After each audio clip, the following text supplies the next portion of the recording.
ये दुनिया रहस्यों से भरी हुई है। ऐसे कई राज हैं जिनके जवाब शायद हम कभी नहीं जान पाएंगे। आज मैं आपको एक ऐसी कहानी सुनाने जा रहा हूं जो आपके रोंगटे खड़े कर देगी। ये कहानी है एक महान राजा, उनके परिवार और उनके भव्य महल की, जिनकी गाथा आज भी रहस्य और रोमांच से भरी हुई है। हाय, मेरा नाम मनीष कनौजिया है और आज मैं आपको लेकर चल रहा हूं उस समय में जहां हर दीवार के पीछे एक गहरा राज छिपा हुआ था। ये कहानी है महाराज श्री श्री श्री माधव सिंह द्वितीय की। उनके शासनकाल, परिवार और महल से जुड़े ऐसे कई अनसुने किस्से और रहस्य हैं जो आपको हैरान कर देंगे। तो आइए इस रोमांचक और रहस्यमय सफर की शुरुआत करते हैं और जानते हैं उस राजा और उनके महल की अनोखी कहानी। तो चलिए आपको लेकर चलते हैं 16वीं सदी में, जब भानगढ़ का किला एक भव्य और समृद्ध राज्य का प्रतीक था। इसकी हर दीवार पर राजा माधो सिंह की अमिट छाप थी। राजा माधो सिंह की 4 पत्नियां थीं। महारानी सुलोचना, जो अपनी विनम्रता और सौम्यता के लिए प्रसिद्ध थीं।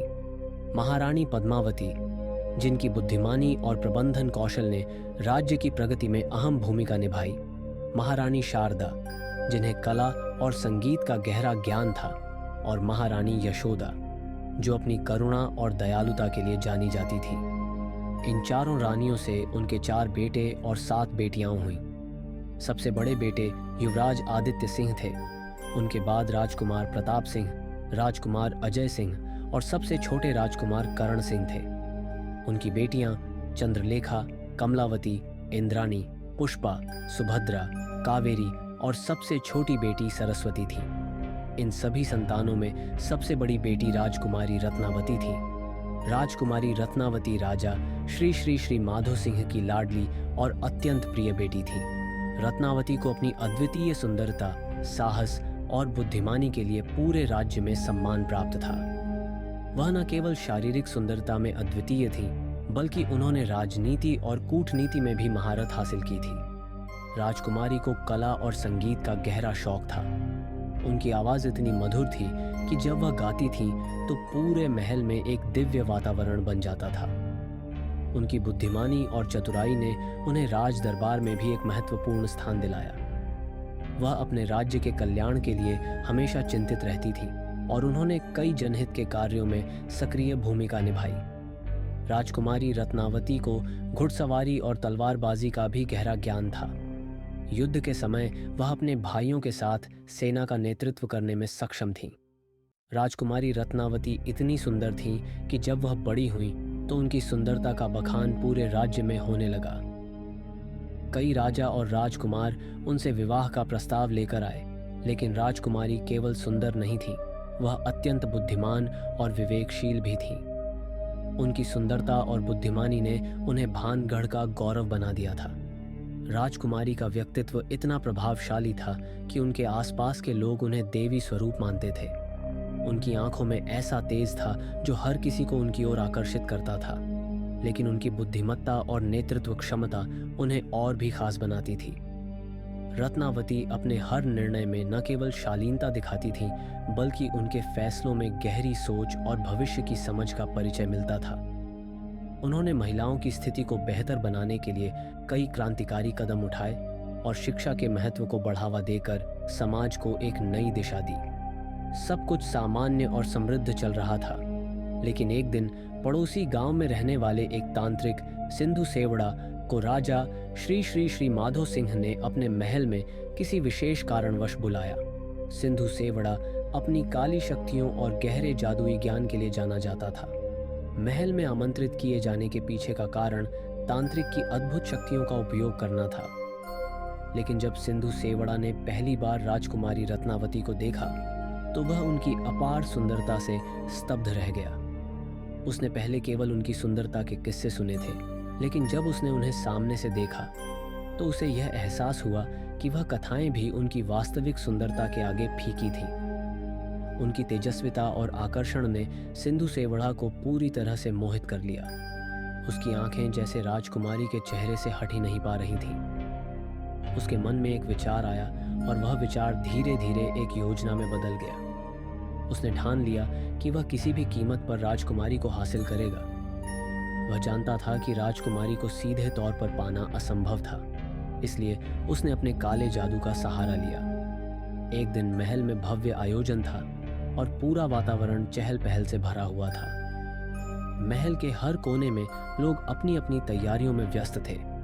इसी हलचल का फायदा उठाकर तांत्रिक सिंधु सेवड़ा ने एक नई योजना बनाई। उसने भेष बदलकर महल के बाहर बैठकर माला बेचने का नाटक किया। सिंधु सेवड़ा ने अपनी काली शक्तियों का उपयोग करके उन मालाओं पर मंत्र डाले और उन पर जादू कर दिया। एक दिन महल की दासियां, जिनमें से एक राजकुमारी रत्नावती की विश्वास पात्र दासी भी थी, माला खरीदने के लिए बाहर आईं। तांत्रिक ने अपनी माला की खूबियां बताते हुए कहा, यह माला केवल सुंदर नहीं बल्कि आपकी किस्मत बदलने वाली है। इसे पहनने से आप और अधिक आकर्षक और भाग्यशाली हो जाएंगी। दासी तांत्रिक के जादुई शब्दों से प्रभावित हो गई और उसने माला खरीद ली। जैसे ही दासी ने माला पहनी, वह तांत्रिक के वश में आ गई। तांत्रिक ने उसे अपने पास बुलाया और उसे एक तेल दिया। उसने दासी से कहा, जैसा मैंने तुम्हें बताया है ठीक वैसे ही करना। ये तेल राजकुमारी रत्नावती को दे देना और उन्हें बताना कि यह उनके सौंदर्य को और निखारेगा। दासी तांत्रिक के निर्देशों के अनुसार तेल लेकर महल पहुंची। उसने राजकुमारी के पास जाकर तेल की खूबियां बताईं और कहा, यह तेल बहुत खास है, इसे लगाने से आपकी सुंदरता और अधिक बढ़ जाएगी। राजकुमारी रत्नावती ने दासी की सारी बातें ध्यान से सुनी और उनकी आंखों में देखा। राजकुमारी को महसूस हुआ कि दासी की आंखें कुछ अलग बोल रही थीं, जिससे उन्हें संदेह हुआ। फिर भी उन्होंने दासी की सारी बातें स्वीकार कर लीं और शांत स्वर में कहा, ठीक है, मैं इसे लगा लूंगी। अब हमारा आराम करने का समय हो गया है, आप जा सकती हैं। ये कहकर उन्होंने दासी को वहां से जाने के लिए कहा। जब राजकुमारी अकेली हुई तो उन्होंने अपनी आंतरिक शक्ति और अंतर्ज्ञान का उपयोग किया। उन्हें महसूस हुआ कि इस तेल को किसी ने मंत्रों से अभिमंत्रित किया है। उन्होंने तेल को ध्यान से देखा और इसे रात में महल के बाहर एक बड़े पत्थर पर फेंकने का निश्चय किया। रात होते ही राजकुमारी ने तेल को लेकर महल के बाहरी हिस्से में कदम रखा।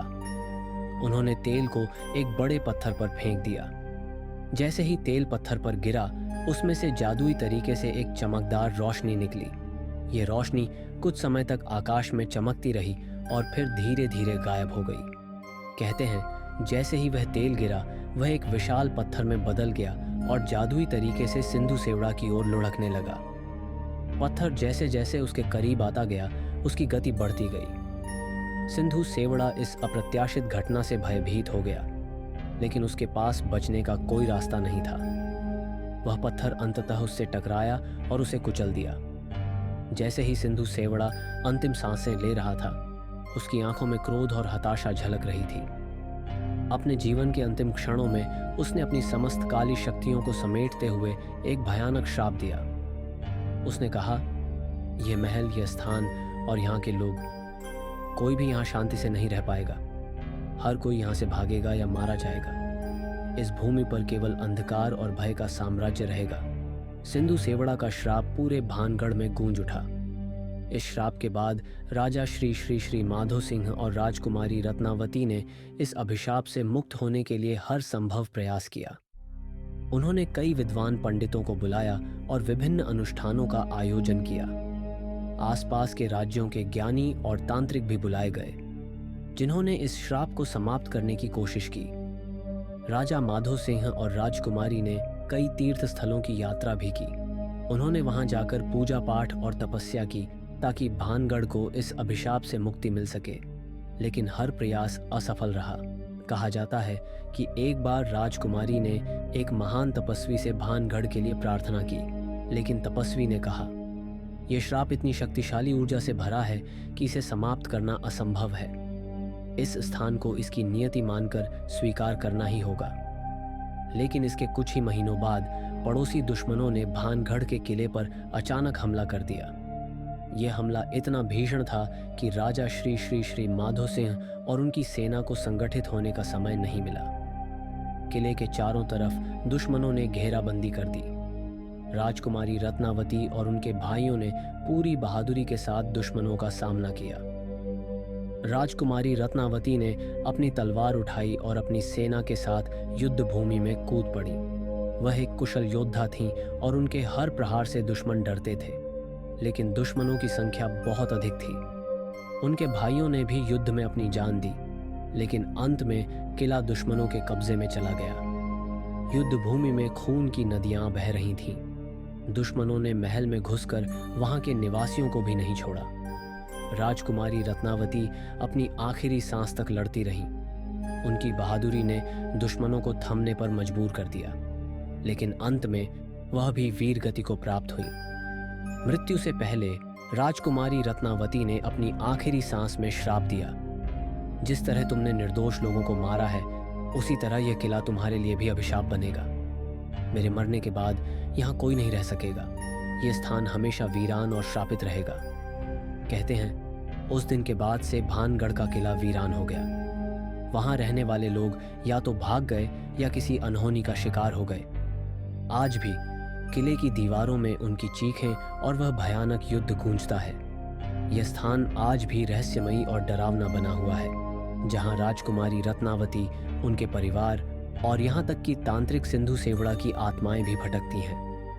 भानगढ़ का किला आज भी एशिया की सबसे रहस्यमयी और भूतिया जगहों में से एक माना जाता है। इस किले के रहस्यमयी इतिहास को देखते हुए भारतीय पुरातत्व सर्वेक्षण ASI मस्टर ने यहाँ पर एक चेतावनी बोर्ड लगाया है, जिसमें स्पष्ट रूप से रात में यहाँ जाने पर रोक लगाई गई है। ये कदम यहाँ होने वाली अप्रत्याशित घटनाओं और आत्माओं के भटकने की कहानियों को ध्यान में रखते हुए उठाया गया। इसके अलावा प्रसिद्ध पैरानॉर्मल विशेषज्ञ गौरव तिवारी ने भी भानगढ़ किले में शोध किया था। उनकी टीम ने यहाँ कई असामान्य गतिविधियों को रिकॉर्ड किया, जिनमें अजीब आवाजें, अज्ञात परछाइयाँ और रहस्यमय सिसकियाँ शामिल थीं। गौरव तिवारी ने भानगढ़ के बारे में अपनी रिपोर्ट में लिखा कि यह किला उन आत्माओं का निवास है जो अपने श्राप के कारण यहाँ से मुक्त नहीं हो पाईं। दुर्भाग्यवश गौरव तिवारी की मृत्यु भी एक रहस्य बनकर रह गई, जिसे आज तक सुलझाया नहीं जा सका। उनकी मौत ने भानगढ़ के रहस्यों को और भी गहराई दी है। नमस्कार दोस्तों, अगर आपको हमारा ये वीडियो पसंद आया तो इसे लाइक ज़रूर करें और अपने दोस्तों के साथ शेयर करना न भूलें। आपका एक लाइक हमें और ज़्यादा मेहनत करने और आपके लिए और भी रोमांचक और दिलचस्प वीडियो बनाने के लिए प्रेरित करेगा। हम वादा करते हैं कि आगे भी 99% रियल और ज़बरदस्त कंटेंट आपके लिए लेकर आएंगे। तो अभी हमारे चैनल को सब्सक्राइब करें और बेल आइकन दबाएं, ताकि हमारे हर नए वीडियो का नोटिफिकेशन सबसे पहले आपको मिले। आपका समर्थन ही हमारी ताकत है। धन्यवाद।